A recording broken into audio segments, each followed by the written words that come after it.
Number 10, क्या हुआ कि नासा एक एस्ट्रॉइड पर अपना एक स्पेसशिप लैंड की, ठीक है। एस्ट्रॉइड 433 एरोस पर नासा ने साल 2001 में नियर अर्थ एस्ट्रॉइड रेडेंजवस नियर नाम का एक स्पेसशिप लैंड किया था, जैसा कि नासा हमेशा करता रहता है, ठीक है। तब क्या हुआ कि ग्रेगोरी नेमिट्ज नाम का एक इंसान अचानक से नासा के पास आया उसके ऑफिस में और $20 यानी करीब 1300 रुपए का बिल नासा को पकड़ा दिया एज अ पार्किंग चार्ज। मतलब ग्रेगोरी नेमिट्ज का ये कहना है कि तुमने मेरे एस्ट्रॉइड पर लैंड किया है, इसलिए दो मुझे 1300 रुपए का पार्किंग टिकट। तब पता है नासा का रिप्लाई क्या था?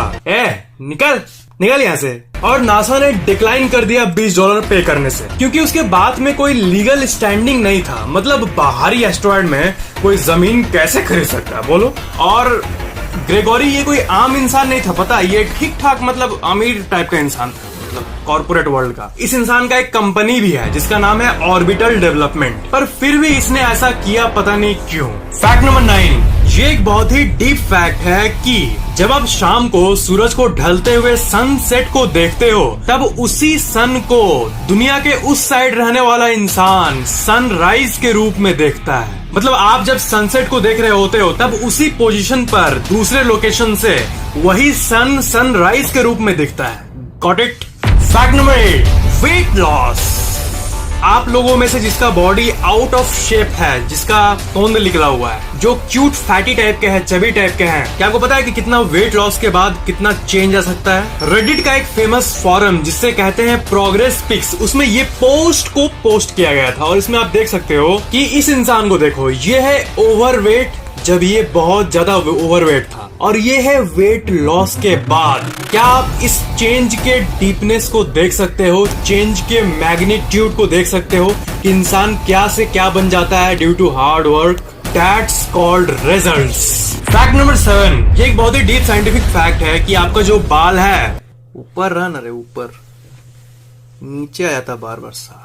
आपका जो बाल है ये जानता है कि आप कब सोने वाले हो या फिर आप सो रहे हो कि नहीं। यामागुची यूनिवर्सिटी, जो कि एक यूनिवर्सिटी है, उसके रिसर्चर्स ने ये फाइंड किया है कि जो हेयर फॉलिकल्स होते हैं उसमें आरएनए होता है फ्रॉम क्लॉक जीन्स। इस कॉम्प्लिकेटेड से लाइन का ये मतलब है सिंपली कि आपका बाल जानता है कि आप कब सो रहे होते हो, इसलिए जब आप सो के उठते हो तो आपका बाल ही दिखा देता है कि आप सो के ही उठे हो, है ना। सो के उठने के बाद बाल कैसा होता है, भले आप कितना भी अच्छा से उसका ये करो, इसका मतलब ये नहीं कि आप बार बार इधर उधर करते उसी चलते होता है, नहीं। आपका बाल जानता है कि आप सो रहे हो। मतलब जो ये सोने का स्लीप साइकिल होता है ये बाल में भी होता है। क्लॉक जीन्स मतलब टाइम का जीन्स। स्लीप वेक साइकिल जो होता है कॉम्प्लिकेटेड सी चीज, ये आपका बाल भी जानता है। फैक्ट नंबर 6, फ्लो नाम की एक स्टेट होती है माइंड की, फ्लो, और ये बहुत ही गजब स्टेट होती है। किसी से आप बात कर रहे हो और बात करते करते बिल्कुल खो गए हो, या फिर कोई आप टीवी शो देख रहे हो और आप पूरे खो गए हो, या फिर कोई आप वीडियो देख रहे हो और उसमें आप पूरे खो गए हो, बाद में आपको पता चलता है मैं वीडियो देख रहा था। तो ये जो स्टेट होता है इसे द फ्लो स्टेट कहते हैं, और ये बहुत ही गजब स्टेट है, और जिसका फोकस हाई होता है वही इस स्टेट को एक्सपीरियंस करता है। मतलब वीडियो देखते टाइम कॉन्शियस नहीं होना कि मैं वीडियो देख रहा हूँ, बल्कि उसमें खो जाना, फ्लो बोलते हैं इसे। आपका स्पेस और टाइम का सेंस खो जाता है, सिर्फ एक फ्लो स्टेट बचा रहता है। द फ्लो नाम है इस स्टेट का, और ये बहुत फेमस स्टेट है, द फ्लो। फैक्ट नंबर 5, क्या आपको पता है कि आपके फिंगर में कोई मसल नहीं होता? आपको पता ही होगा कि आपके बॉडी में हर एक एरिया में कहीं ना कहीं मसल्स होते हैं, पर जिससे आप सबसे ज्यादा काम करते हो अपने अंगुलियों से, इसमें कोई एक्चुअल यहाँ पर अंगुली के बीच में कोई मसल नहीं होता। पर एक बात है कि जब आप इसे यूज कर रहे होते हैं अंगुलियों को, तब इस पर मैं प्रेशर डाल रहा हूँ, तो इसका मतलब ये नहीं कि इसका इतना दम है कि इसको दबा, नहीं।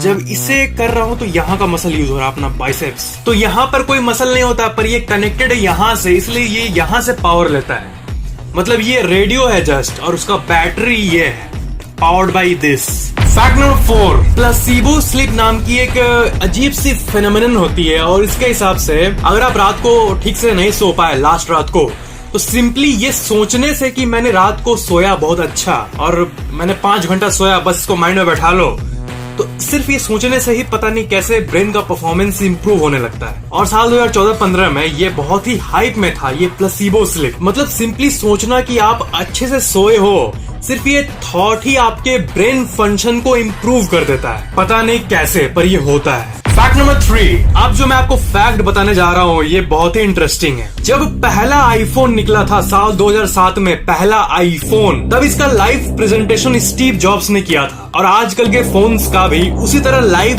प्रेजेंटेशन और लॉन्च इवेंट्स होता है, पर आईफोन के प्रेजेंटेशन में एक्चुअली एक ट्विस्ट है, एक चीज है जो कि आपको जनरल पब्लिक को नहीं पता। जो पहला आईफोन था उसमें सिर्फ 128 MB रैम था। बोलो, 128 MB रैम था, बस 1 GB का आधा रैम। वो आईफोन ऑडियो या वीडियो का एक पार्ट को कुछ सेकंड्स तक तो सही प्ले कर सकता था, पर एक पूरा वीडियो या फिर एक पूरा गाना को प्ले करोगे आप उसमें, तो बीच में क्रैश हो जाता था, बग्स और ग्लिचेस से भरा हुआ था। और अगर आप वेब सर्फिंग भी करते हो, नेट चलाते हो आईफोन 1 में, तो वो फोन क्रैश होना ही था। तो स्टीव जॉब्स का आईफोन 1 का जो 90 मिनट का प्रेजेंटेशन था, उसमें सब कुछ इतना स्मूथली कैसे पार हो गया? तो टेक स्पॉट के एक आर्टिकल के हिसाब से जिस दिन एक्चुअल इवेंट का दिन आया, उस दिन स्टीव जॉब्स स्टेज पर मल्टीपल आईफोन्स का यूज किए थे। और आईफोन का जो सिग्नल टावर था, ये जो ऊपर में आप यहाँ पर देखते हो, उसे रिग्ड कर दिया गया था, प्रोग्राम कर दिया गया था ऐसे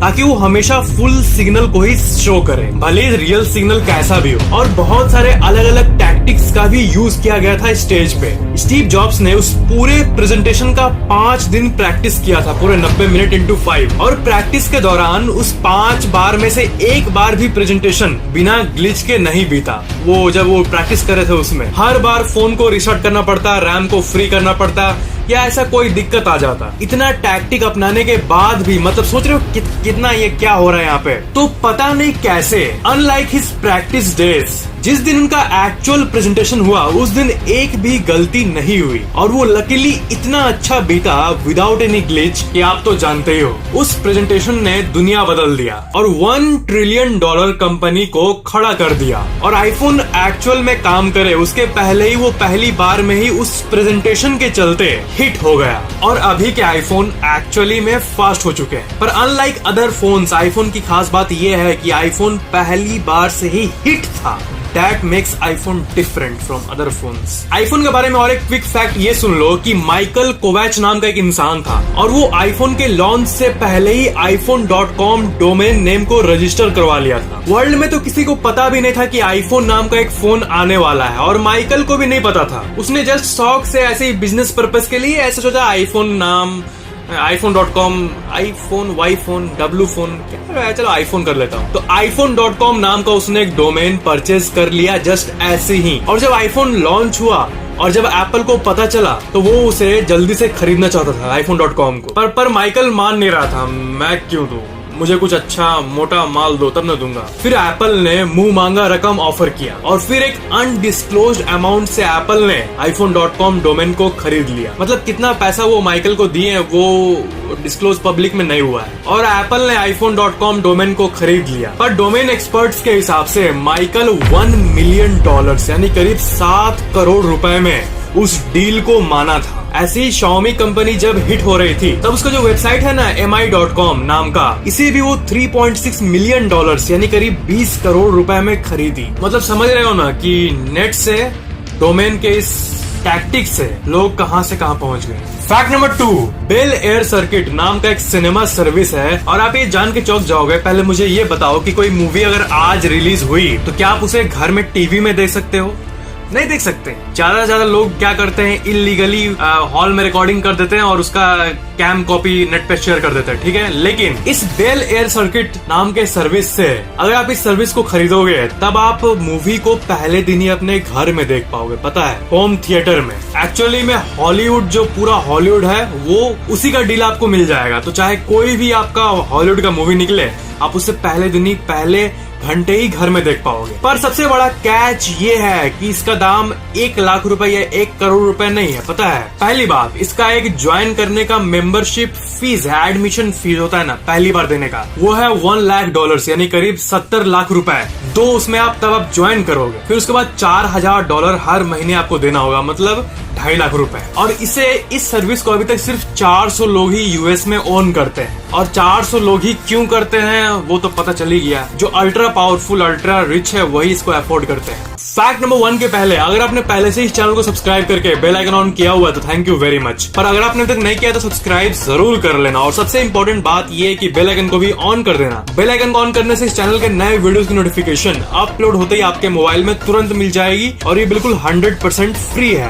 फैक्ट नंबर 1, गरम खाना ज्यादा टेस्टी क्यों लगता है ठंडे खाने के मुकाबले? नेचर जनरल के एक पब्लिकेशन के हिसाब से आपके जीभ पर जो टेस्ट बड होते हैं उसमें TRPM5 ये जो है ना, यही टेम्परेचर को डिटेक्ट करता है, तापमान, खाने के तापमान को। और तापमान के हिसाब से आपका जो जीभ पर टेस्ट का सिग्नल होता है वो दिमाग में सेंड करता है। मतलब टेस्ट टंग पर ही क्रिएट होता है पर फाइनली आपके दिमाग में फील होता है। इसलिए जब खाना खाते हो ये टेस्टी है रे, तो ये जो फील है ये आपके दिमाग में होता है ना कि जीभ से सिग्नल जाता है दिमाग में, तब वहां आपको फील होता है केमिकल के चलते। तो जब खाना गर्म होता है तब ये TRPM5 ट्रिगर हो जाता है और ब्रेन में स्ट्रॉन्ग तरीके से सिग्नल को भेजता है। और जब खाना ठंडा होता है तब TRPM5 थोड़ा वीक सिग्नल को भेजता है, इसलिए टेस्ट गर्म खाने में इनहेंस हो जाता है। इसका सबसे बड़ा एग्जांपल है आइसक्रीम। आपने ये तो जरूर एक्सपीरियंस किया होगा कि आइसक्रीम का टेस्ट तभी आता है जब वो गलता है। बहुत ठंडे बर्फ जैसे आइसक्रीम को आप मुंह में डालते हो, उसके बाद उतना टेस्ट नहीं आता, पर जब मुंह में आकर वो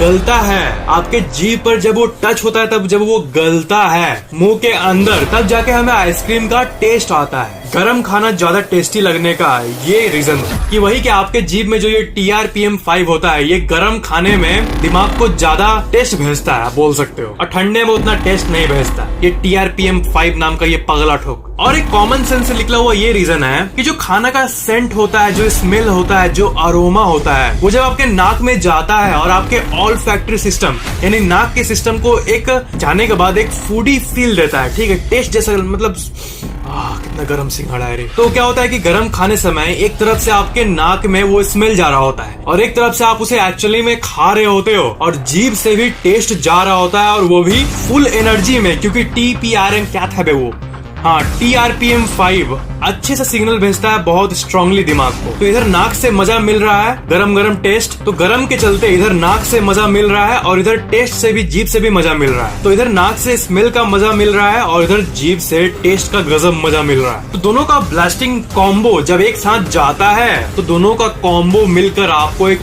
मस्त सा टेस्टी फील देता है। इसलिए ठंडे खाने के मुकाबले गरम खाना आपको ज्यादा टेस्टी लगता है। वीडियो को लाइक जरूर कर देना और सबसे मस्त फैक्ट कौन सा था नीचे कमेंट जरूर करना और वीडियो को शेयर तो जरूर करना। और अगर आपने अभी तक मुझे इंस्टाग्राम, टिकटॉक, फेसबुक, ट्विटर इनमें फॉलो नहीं किया तो जाकर फॉलो कर लो अभी, क्योंकि वहां भी कंटेंट है। लिंक्स वीडियो के नीचे डिस्क्रिप्शन में मौजूद है।